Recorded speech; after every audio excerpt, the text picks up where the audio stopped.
আর বন্দরটা কাজ ছিল USA. USA সরাসরি সমর্থন করছে, আমরা আছি, তোমাদেরকে আমরা সমর্থন করছি, কিন্তু আমরা যুদ্ধে নামবো না, এরকম পলিসি ওরা নিয়েছিল। এগুলো বুদ্ধিমান ছিল, যুদ্ধতে যাবে না। কিন্তু জাপান কি করলো, জাপান সেই পার্ল হারবার আক্রমণ করলো।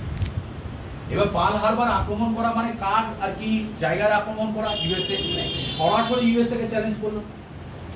ইউএসএ 1941-এর পর কি হলো, তারা এই পার্ল হারবার আক্রমণের পর তারা ঘোষণা করলো যে আমরা এবার সরাসরি আমরা যুক্ত হচ্ছি। এবং এই যে তোমরা জানো জাপানে দুটো বোম পড়েছে, পরমাণু বোম, মানে ওই পাড়ার পেটো বোম, তাই তো? পরমাণু বোম পড়েছে, তাই তো? হিরোশিমা নাগাসাকি 6 আর 9 আগস্ট 1945 সালে। এটা ছিল তার বদলা। ইউএসএ কিন্তু কাউকে চায় না, ওরা দুর্বল দেখে না, স্ট্রং দেখে না, ওদের যদি মারো ওরা মারবেই, আজ নয় কাল মারবে।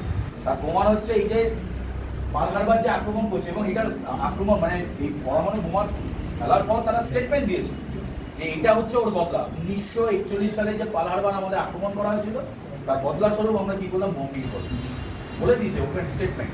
কি বললাম বুঝেছো? যাই হোক, তো এই যে ঘটনাটা, তাহলে জাপান যদি ওই ভুলটা না করতো তাহলে হয়তো কি হতো, যুদ্ধ আরো বেশি দিন চলতো, হয়তো ফলাফলও আলাদা হতো, আর অ্যাটলিস্ট জাপান দুটো কি পেতো না, পরমাণু বোমা তাদের উপর পড়তো। যাই হোক, ইতিহাস পাল্টে গেল পুরো গোটা। এবার 1941 সালের পর ইউএসএ জয়েন করার পর 1942 যেতে যেতে কি হলো, পুরো যুদ্ধের যে প্রেক্ষাপট, প্রথমের দিকে মিত্র শক্তির তুলনায় অক্ষ শক্তি শক্তিশালী ছিল।